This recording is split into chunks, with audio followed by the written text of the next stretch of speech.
à toutes et à tous, on se retrouve aujourd'hui dans une nouvelle vidéo du Bosquet après près de 2 mois d'absence. Donc j'ai pris ces 2 mois pour pouvoir me poser tranquillement, avancer sur d'autres projets parce que j'en avais grandement besoin après l'année scolaire passée. Et on se retrouve aujourd'hui et la semaine prochaine pour 2 vidéos plus sur des conseils autour des textures de l'été. Ce sont des conseils que mes participants et participantes aux ateliers au Havre ont appréciés et qui les ont bien aidés à avancer notamment sur les paysages. Donc si ces sujets vous intéressent, n'hésitez pas à regarder cette vidéo et la prochaine parce que ça va être une compilation en fait de plein de petits tips, plein de petits conseils sur comment réaliser le ciel, la mer, les roches et les plages en général, mais aussi les rochers, hein, donc si vous peignez plutôt la montagne, ça peut être intéressant également. Aujourd'hui, on va se focaliser sur le bleu et donc le ciel et la mer, mais ça peut être utilisé aussi quand on va aborder la mer et l'eau sur les reflets sur un lac par exemple ou une rivière, donc tout type de milieu aquatique, on va dire, pour faire simple. Et les techniques qui sont utilisées là dans ce cadre-ci peuvent bien sûr être utilisées dans d'autres contextes de peinture sur des objets pour créer des textures. Donc c'est des techniques de base qui peuvent vous être utiles notamment sur le paysage mais aussi sur d'autres sujets. L'idée, ça va être de vous montrer comment réaliser différents types de ciel et de mouvements dans l'eau aujourd'hui. Donc comment est-ce qu'on va créer des nuages en brossant, donc c'est une technique que j'apprécie et que j'utilise beaucoup, mais que j'utilise autant pour le ciel pour créer de beaux ciels avec des nuages un peu organiques, que pour créer des reflets dans l'eau, des points de lumière, voire, quand la mer est un peu moins calme, des effets d'écume pour les vagues. Donc on va voir cette première technique-là que moi j'appelle la technique du brosser. On va brosser le papier avec un pinceau très peu chargé en pigments. Mais on va aussi voir comment faire des ciels plus doux avec des dégradés tout doux qui vont vraiment jusqu'au blanc. Ou des ciels un peu plus vaporeux quand on veut les mettre en arrière-plan et que c'est pas le sujet principal. Hein. Là, le principal en fait c'est cette ligne au centre avec les 2 rochers et la maison, donc c'est le gouffre de Plouguérescan, si vous connaissez pas, c'est en Bretagne et c'est un spot assez prisé où on voit de loin en fait cette maison entre les 2 rochers, c'est assez impressionnant, c'est très joli et du coup là le focus était sur la maison entre les 2 rochers et il nous faut du coup des éléments en haut et en bas de la composition qui soient plus doux, plus flous pour mettre en avant le sujet principal. Et donc je vais aussi vous montrer comment faire un ciel un peu plus vaporeux, un peu plus doux comme ça, pour notamment mettre en avant un élément de votre composition, et ça pourra vous servir pour n'importe quel fond, pour mettre en avant une composition. On va travailler essentiellement à l'aquarelle, puisque cette chaîne et ma petite entreprise se basent sur l'aquarelle, mais je vais aussi vous présenter quand même des possibilités pour utiliser le liquide de masquage, l'acrylique, notamment avec des feutres type Posca, et la gouache au pinceau, pour soit rajouter du détail, donc on va pouvoir rajouter un peu d'écume si on n'en a pas eu assez avec le brossé sur les vagues, des éléments comme ce petit bateau par exemple. On peut aussi rajouter, quand on a un fond suffisamment contrastant, des oiseaux blancs type mouette, goéland, albatros dans le ciel, notamment si vous peignez la mer, ça peut être intéressant. Et pour aujourd'hui, ça sera déjà pas mal. On se retrouvera la semaine prochaine pour parler plus. Je vous ai sorti aussi tout ce qui est sur les roches, le sable et les mousses en général. Hein, on travaillera sur ça aussi la semaine prochaine, ce plan-là. On travaillera sur l'humidité du sable, sur la bande d'eau, etc., etc. Première étape, on va commencer par se familiariser avec le bleu. Puisque pour peindre le ciel et la mer, vous allez utiliser toute une gamme de bleus. Vous pouvez en avoir déjà plusieurs de près sur vos palettes ou les constituer vous-même. Par exemple, je ne vais pas du tout utiliser moi dans mes compositions les mêmes bleus pour peindre le ciel ou la mer. Donc si je vous prends ma petite palette, si je faisais pas de mélange et que je me servais uniquement de ma petite palette, avec des couleurs pures, juste diluées plus ou moins dans l'eau, je sais que j'irais plutôt vers des bleus assez vifs comme celui-ci ou celui-ci. Celui-ci un peu plus doux si je veux un effet vaporeux pour le ciel, parce que j'aime bien avoir des beaux ciels bien bleus, bien azurés, qui rappellent notamment en ce moment l'été, les beaux jours, et je peux les griser avec un petit peu de noir ou de gris de pain assez facilement si je souhaite avoir un ciel un peu plus normand ou breton, comme je les affectionne aussi, puisque voilà, je suis normande, donc mon ciel est parfois grisonnant aussi. Mais à partir de cela, on peut très bien, avec une petite adjonction de noir ou de gris, obtenir un ciel qui soit gris et pas bleu azur comme quand il fait super beau l'été. Ou l'hiver, vous pouvez avoir des ciels bleus très froids qu'on peut obtenir facilement en diluant des cyan comme je vous ai montré au-dessus. Par contre, pour tout ce qui va être mer, lac, rivière, l'eau, je vais utiliser des bleus qui tendent vers soit le vert, soit déjà un fond un peu gris. Pourquoi ? Parce que l'eau, elle est dans un contenant. Vous allez avoir le lit de la rivière sous elle, vous allez avoir le fond de la mer sous l'eau de la mer, et en fonction de ce fond, vous allez avoir la transparence de l'eau qui reflète le bleu du ciel, mais qui va être un petit peu verdi ou grisé ou ocré dans certaines rivières où ça va être plutôt justement du sable, plus au fond, ou même de la vase. Donc pour peindre la mer, je vais plutôt aller vers des bleus assez profonds, bleu de Prusse, indigo, qui vont me permettre de refléter un petit peu le côté roche qui est en dessous. Des bleus verdis très clairs, des turquoises quand je vais peindre des calanques par exemple, et puis des bleus vraiment beaucoup plus verts si je veux aller peindre une mer sous un ciel d'orage qui va être dans des tons beaucoup plus sombres. Donc vraiment il va falloir que vous commenciez, si vous débutez, à savoir choisir vos bleus pour vos compositions. Et si vous n'avez pas une palette avec autant de bleus que ça, et j'en ai pas beaucoup par rapport à certains autres aquarellistes, parce que ma palette ton chaud est beaucoup plus fournie que ma palette de ton froid, vous pouvez parfaitement créer tous les bleus dont vous avez besoin à partir de 3 à 4 couleurs. Il vous faut un jaune, un bleu, donc un jaune primaire et un bleu primaire, un cyan, c'est ce qu'il y a de plus versatile, de plus efficace pour faire plein de mélanges différents, qui vous permettront déjà à eux deux de faire toute une gamme de bleus et de bleu vert et de turquoise. Vous ajoutez à ça un gris ou un noir pour pouvoir désaturer la couleur, la griser, la rendre plus sombre, plus désaturée, et vous avez déjà ce qu'il faut. Après, vous pouvez rajouter un ocre ou un brun pour avoir des bleus un peu verdis qui tirent vers le bleu des marécages. Je vous montre ça en action, j'ai assez papoté là. Donc l'idée, c'est qu'avec un bleu primaire comme celui-ci, vous allez pouvoir avoir un beau bleu très vif que vous allez pouvoir dégrader pour avoir déjà une belle gamme en termes juste de dilution. Le même bleu, on ajoute juste de l'eau. Vous avez déjà une très belle gamme de bleus. Et ça, vous pouvez le faire avec tous les bleus que vous avez sur vos palettes. Si on vient lui ajouter un jaune, tout ce qui est plus classique, donc là, je vais lui ajouter ce jaune-là, un jaune primaire, dans des proportions plus ou moins grandes. Donc là,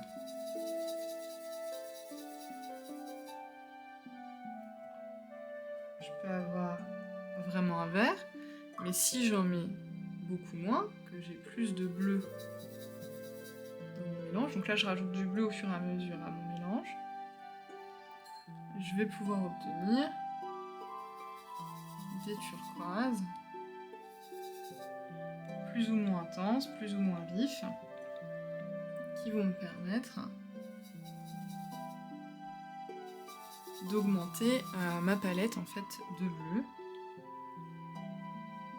Et donc là vous voyez, je peux déjà peindre des calanques très facilement ou des fonds de rivière, il n'y a aucun souci avec juste deux couleurs, un cyan, un jaune primaire, que normalement sur n'importe quelle palette pour débutants vous avez, et si vous êtes un peu plus confirmé, vous avez forcément des couleurs qui s'en rapprochent. Ça, c'est en ajoutant un jaune primaire. Maintenant, je prends le même cyan. Je vais le mettre ici. Et au lieu de lui rajouter du jaune, je vais lui rajouter du noir.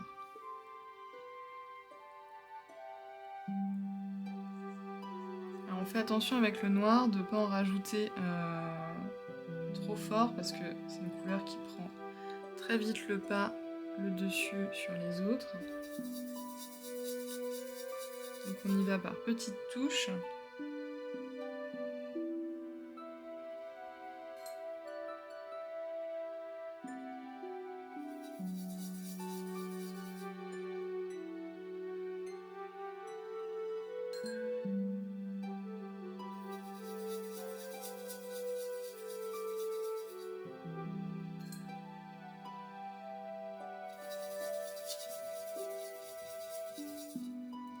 Et vous allez voir que vous pouvez avoir des bleus vraiment très profonds, comme ça.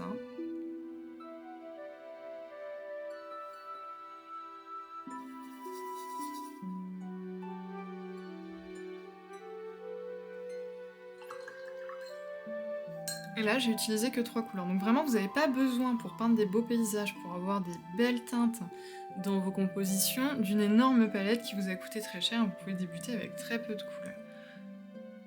Je vous invite à tester avec les couleurs que vous avez chez vous, vos mélanges avec tous vos bleus, vos jaunes, vos noirs, vos ocres et vos bruns, pour voir un peu ce que ça donne. Donc là, si je fais le même test, toujours le même bleu. Mais au lieu de mettre du jaune, je vais mettre un ocre.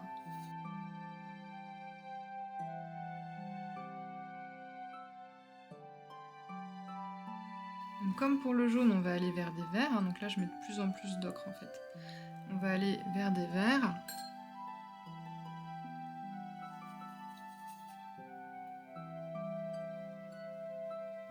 Qui vous permettront de faire de l'eau qui soit sous un ciel d'orage, soit dans un marécage, voilà, dans d'autres teintes. Donc vraiment, vous pouvez avoir une très très belle gamme de couleurs avec très très peu de couleurs initialement dans votre palette. Maintenant qu'on a vu un petit peu l'aspect mélange, que je vous invite vraiment à tester, il faut faire des nuanciers, il faut vous amuser avec vos couleurs pour apprendre à les connaître et réussir à avoir vos mélanges facilement dans vos palettes. Je vais vous montrer quelques techniques de base. À l'aquarelle, on peut travailler sur sec ou sur mouillé. Sur sec, ça veut dire que je vais déposer ma couleur de ma première couche de peinture sur le papier sec. Je ne vais rien mettre sur mon papier. Sur mouillé, à l'inverse, je vais d'abord mouiller la zone sur laquelle je veux mettre ma couleur avec de l'eau propre et ensuite je vais venir déposer ma couleur. Et on va avoir, rien qu'en déposant la même couleur sur deux zones, soit sèches, soit mouillées, des effets qui peuvent être très différents. Si je dépose mon petit turquoise que j'avais là tout à l'heure sur sec, je vais obtenir un aplat comme celui-ci, assez homogène, qui sera plus ou moins texturé en fonction de votre papier, que je peux venir m'amuser à dégrader, par exemple si je veux faire un ciel, mais je vais pas avoir beaucoup plus d'options que de le dégrader et de venir éventuellement, si je veux créer, je sais pas moi, des points de lumière ou des nuages, retirer de la couleur. En ayant rincé et séché mon pinceau, je vais venir faire ce qu'on appelle un retrait. Ça marche mieux quand vous avez une couleur qui est assez vive, hein, donc c'est pour ça que je le fais en haut là pour que vous voyez, parce que si je le fais en bas ici, vous n'allez pas voir grand chose à la caméra. Et je vais venir rincer mon pinceau, l'essuyer, et venir frotter en fait, hein, gratter la zone de couleur, pour venir retirer les pigments. Ça s'appelle faire un retrait. Ça peut vous servir à faire des nuages, de l'écume sur les vagues, voilà, ça peut vous servir aussi à enlever une couleur qui est trop vive, hein, en l'atténuant. Et vous allez avoir des bords assez doux, assez diffus, puisque vous avez retiré la peinture après avoir fait votre aplat. Donc ça c'est sur sec. Ça permet d'avoir des aplats assez homogène. On peut faire des dégradés. Donc, là, comme tout à l'heure, hein, quand je vous ai fait le bleu ici, ce que j'ai fait un dégradé. J'ai juste rincé au fur et à mesure un peu plus mon pinceau, rajouté de l'eau en tirant la peinture bien vers le bas. Et vous pouvez venir faire des retraits. Donc ça donne déjà un petit peu de possibilités. Maintenant, si on travaille sur humide, on va mouiller avec l'eau la zone. Donc, je mouille mon papier. Plus vous allez mouiller, plus vous allez avoir les pigments qui vont un peu dans tous les sens. Donc ça, c'est un dosage à apprendre. À force de pratiquer, vous allez savoir à quel point il faut que vous mouillez votre papier pour avoir les effets que vous désirez. Moi, j'aime bien avoir un papier où je peux quand même gérer un peu où vont mes pigments. Donc, j'aime bien avoir un papier qui brille. Il faut qu'il soit humide dans toute ma zone, donc qui brille, mais qu'il n'y ait pas de mouvement d'eau quand je bouge ma feuille. Vous voyez, là, quand je bouge ma feuille, vous ne voyez peut-être pas à la caméra, vous voyez que ça brille. Mais vous voyez peut-être pas, j'ai un mouvement d'eau, j'ai une grosse goutte qui se balade. Donc, je vais la faire descendre tout en bas. Là, vous la voyez peut-être un peu mieux, elle est ici. Et je vais venir, avec mon pinceau qui est séché, l'aspirer, parce que je veux que ma zone soit humide, mais pas détrempée, je veux pas être embêtée par trop de mouvements d'eau. Donc en fait, je fais comme un retrait, mais juste de l'eau, il n'y a pas de pigment. Donc ça, c'est à vous de voir ce que vous préférez. Et avec le même turquoise là qu'on s'était fabriqué, je vais venir colorer ma zone. Comme ma zone est humide, quand je pose les pigments, vous voyez, ils s'étalent.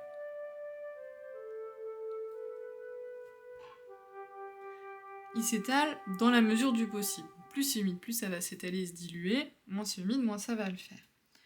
Et donc vous pouvez venir par petites touches bouger vos pigments. Vous en rajoutez en venant chercher dans votre palette si vous voulez que ça soit plus intense en termes de couleur. Et les pigments vont se diffuser, vont se balader dans l'eau en fait que vous aviez positionnée. Ça va vous permettre d'avoir un fond plus vaporeux, plus doux, plus dilué, un peu cotonneux en fait comme texture. Donc tant que c'est humide, on voit bien, les pigments bougent encore et ils se déposent pas tous en fait de manière homogène sur la surface humide. Donc vous n'allez pas obtenir quelque chose d'aussi lisse que là. Vous allez avoir quelque chose de plus cotonneux, plus doux, pour faire par exemple des ciels avec des tout petits nuages ou qui sont très très loin, que vous voulez juste figurer mais pas forcément placer avec précision. Pour faire des fonds, ça peut être très bien. Moi, la plupart de mes fonds, je les fais dans l'humide parce que j'aime bien ce côté un petit peu vaporeux, un petit peu doux en fait que ça va donner à mon fond et donc à l'ambiance générale de ma composition. Tant que c'est humide, vous pouvez venir travailler dedans. Donc tant que c'est humide, vous pouvez venir faire un retrait, comme on l'a fait précédemment sur sec. Ça sera juste un peu plus long. Il faudra faire plus de passes que sur sec parce que comme votre papier est humide, les pigments vont bouger jusqu'à ce que ça sèche. Et vous aurez aussi souvent plus de difficultés à obtenir un retrait vraiment bien blanc, comme on l'a fait sur sec. Donc, c'est un peu plus long pour faire des retraits. Par contre, ça vous donne des retraits avec des contours moins nets, beaucoup plus doux. Et donc ça, par exemple, pour faire de l'écume, ça peut être une piste à investiguer. Rincez bien votre pinceau entre les différentes passes de retrait pour pas redéposer des pigments à l'endroit où vous passez. Vous voyez là, j'ai un retrait aussi, mais il est beaucoup plus doux, beaucoup plus vaporeux que ce qu'on a sur sec. Tant que c'est humide, on peut aussi venir déposer une autre couleur. C'est-à-dire que si vous voulez un ciel qui soit un peu mélangé avec différents tons, parce que je sais pas, c'est un orage et il y a beaucoup de nuages, vous pouvez très bien partir sur cette base et vous dire, moi je vais rajouter une autre couleur à certains endroits.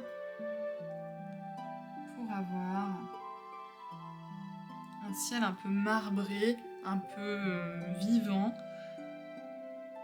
avec la première couleur que vous avez déposée qui sera un sous-ton, hein, qu'on verra par transparence forcément en dessous, qui va venir donner l'ambiance générale, et d'autres couleurs, donc ça peut être juste une deuxième, ça peut être plus, qui vient accentuer le mouvement et la texture. Donc, je vous remontrerai bien quand ça aura séché ce que ça donne, mais vous voyez, ça permet par diffusion là, des pigments d'aller vers quelque chose de déjà un peu plus travaillé en termes de couleurs.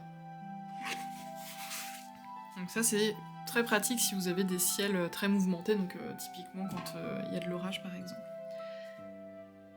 Autre technique assez importante pour faire de beaux ciels et de belles étendues d'eau, c'est la technique du brossé dont je vous parlais pour garder des blancs.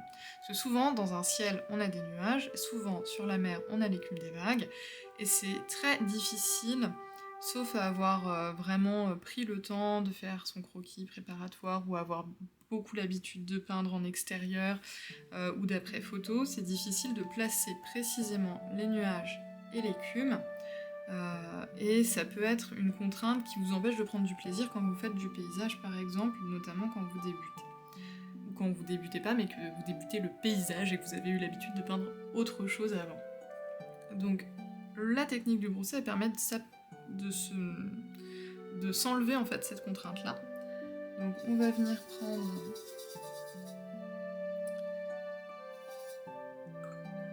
un bleu, quel qu'il soit, un bleu qui nous permet de faire la mer.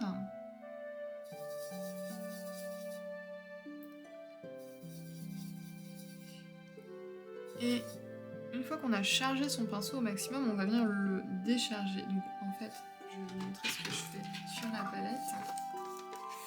Là j'ai ma palette, j'ai mon bleu, je vais prendre celui-ci. J'ai bien chargé mon pinceau, là il est chargé au maximum. Si je l'utilise comme ça, je vais avoir un aplat lisse. Avec beaucoup de peinture. Ça m'intéresse pas, sauf si je veux un aplat lisse. Mais dans la technique que je vous montre, ça m'intéresse pas. Moi ce que je veux, c'est avoir essoré mon pinceau. Donc c'est-à-dire enlever le maximum de peinture après l'avoir rechargé, pour que quand je viens le poser sur ma feuille, vous voyez, là je l'ai essoré au maximum pour vous montrer, il n'y a quasiment plus de peinture dans les poils de mon pinceau. Donc la peinture qui reste vient se déposer sur ma feuille, mais j'en ai pas assez pour couvrir de manière homogène ma feuille. Et en passant comme ça, en insistant plus ou moins, je vais créer des blancs, des réserves de blanc qui se font naturellement. Généralement la pointe garde toujours mieux, hein, donc vous avez quand même un petit peu de quoi peindre avec la pointe, mais l'idée c'est essorer son pinceau et venir le poser vraiment, vous voyez, là j'appuie. Je vais vraiment utiliser le ventre de mon pinceau en appuyant. Vous voyez, il faut que vos poils vraiment... il y a la virole métallique là qui touche le papier. Et donc en dosant plus ou moins à quel point vous avez essoré votre pinceau, vous allez créer en fait ces blancs. Ces blancs qui vont vous permettre de figurer les nuages, l'écume.